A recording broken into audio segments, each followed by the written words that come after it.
ஒரு ஊரில் ஒரு உப்பு வியாபாரி வாழ்ந்துட்டு வந்தார்.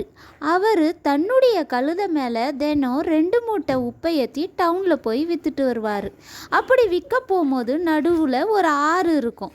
அந்த ஆத்தங்கரையை கடந்து போய் தான் டவுனில் உப்பு விற்றுட்டு வருவார். அப்படி தான் ஒரு நாள் 2 மூட்டை உப்பை தன்னுடைய கழுதை மேலே ஏற்றிக்கிட்டு ஆத்தங்கரை பக்கமாக வந்தார்.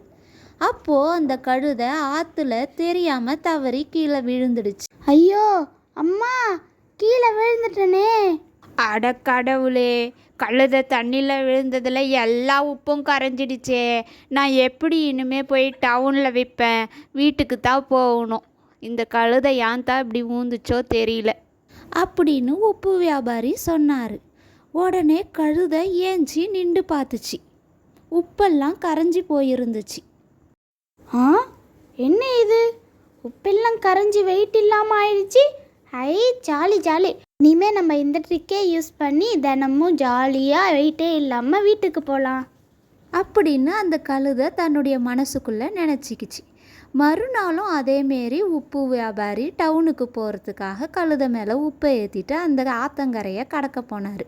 அந்த திமிர் பிடிச்ச கழுதை மறுபடியும் அந்த ஆற்றுல விழுந்து உப்பெல்லாம் கரைச்சிடுச்சு. இந்த தடவை வியாபாரிக்கு நல்லாவே புரிஞ்சுது.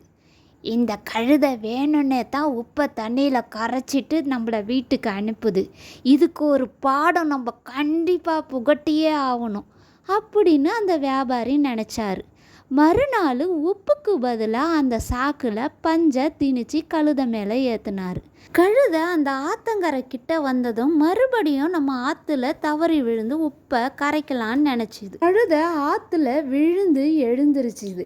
ஆனால் இந்த தடவை என்ன இது இவ்வளோ கனமாக இருக்கு, என்னால் நடக்க முடியலையே.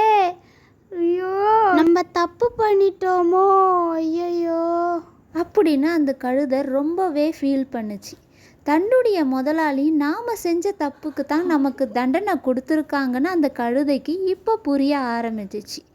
அதனால் தன்னுடைய சோக பார்வையால் இப்படி ஒரு தப்பை நான் இனிமே பண்ண மாட்டேன்னு சொல்லி தன்னுடைய முதலாளிக்கிட்ட மன்னிப்பு கேட்குற விதமாக அந்த கழுதை ஒரு பார்வை பார்த்துச்சு. குழந்தைங்களா, இதுலேருந்து நம்ம புரிஞ்சிக்க வேண்டிய விஷயம் என்னன்னு பார்த்தீங்கன்னா, நாம் ஒரு தவறு செஞ்சால் அதுக்குண்டான தண்டனையை நமக்கு கண்டிப்பாக யாரோ கொடுத்தே தீருவாங்க. அதனால் ஒரு தவறு செய்யறதுக்கு முன்னாடி பல தடவை யோசிங்க. தப்பு செய்தால் தண்டனை நிச்சயம். நன்றி.